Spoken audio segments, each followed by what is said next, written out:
Kisah perjalanan hidup manusia dari alam ruh sampai alam akhirat part 2.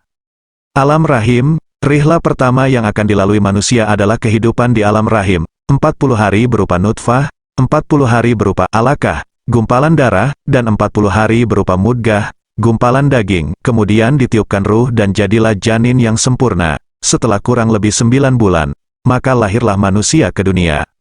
Allah Subhanahu wa Ta'ala berfirman, "Hai manusia, jika kamu dalam keraguan tentang kebangkitan dari kubur, maka ketahuilah, sesungguhnya kami telah menjadikan kamu dari tanah, kemudian dari setetes mani, kemudian dari segumpal darah, kemudian dari segumpal daging yang sempurna kejadiannya dan yang tidak sempurna, agar kami jelaskan kepada kamu dan kami tetapkan dalam rahim, apa yang kami kehendaki sampai waktu yang sudah ditentukan. Kemudian kami keluarkan kamu sebagai bayi, kemudian, dengan berangsur-angsur kamu sampailah kepada kedewasaan." Quran Surat Al-Hajj 5.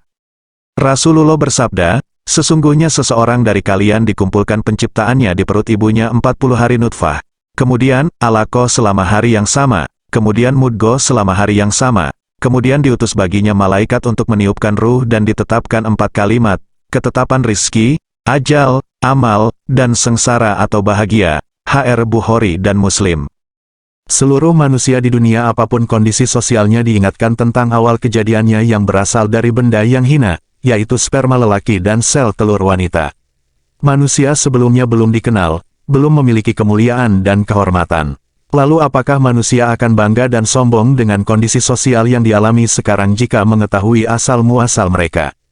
Setelah mencapai 6 bulan sampai 9 bulan, dan persyaratan untuk hidup normal sudah lengkap, seperti indera, akal, dan hati, maka lahirlah manusia ke dunia dalam keadaan telanjang, belum bisa dan tidak memiliki apapun.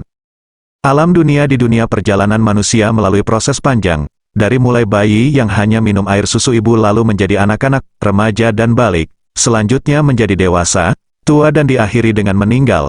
Proses ini tidak berjalan sama antara satu orang dengan yang lainnya. Kematian akan datang kapan saja menjemput manusia dan tidak mengenal usia. Sebagian meninggal saat masih bayi, saat masa anak-anak, sudah remaja dan dewasa, sebagian lainnya ketika sudah tua.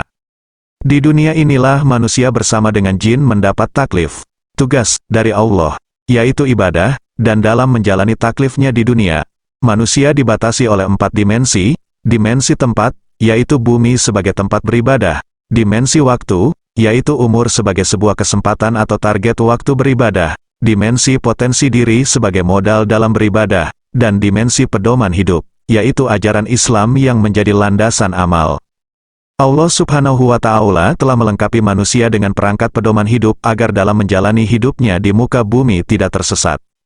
Allah telah mengutus Rasul-Nya, menurunkan wahyu Al-Quran dan hadits sebagai penjelas, agar manusia dapat mengaplikasikan pedoman itu secara jelas tanpa keraguan. Sayangnya, banyak yang menolak dan ingkar terhadap pedoman hidup tersebut. Banyak manusia lebih memperturutkan hawa nafsunya ketimbang menjadikan Al-Quran sebagai petunjuk hidup. Akhirnya mereka sesat dan menyesatkan.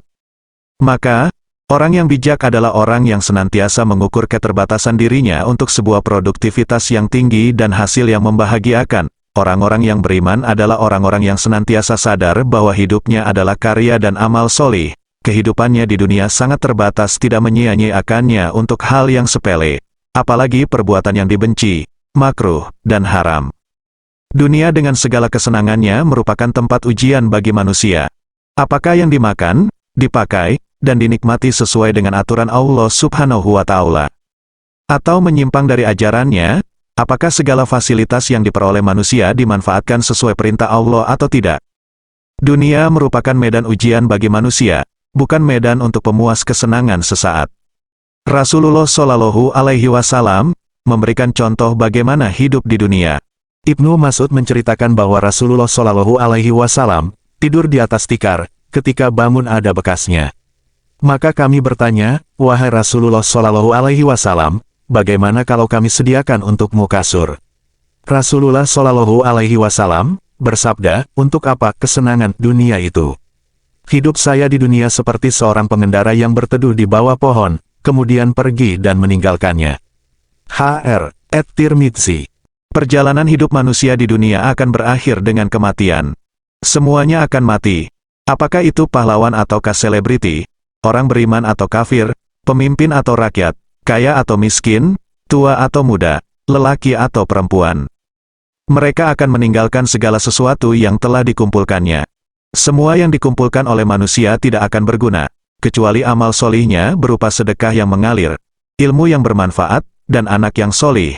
Kematian adalah penghancur kelezatan dan gemerlapnya kehidupan dunia. Kematian bukanlah akhir kesudahan manusia, bukan pula tempat istirahat yang panjang, tetapi, kematian adalah akhir dari kehidupannya di dunia dengan segala yang telah dipersembahkannya dari amal perbuatan untuk kemudian melakukan rihlah atau perjalanan hidup berikutnya. Bagi orang beriman, kematian merupakan salah satu fase dalam kehidupan yang panjang.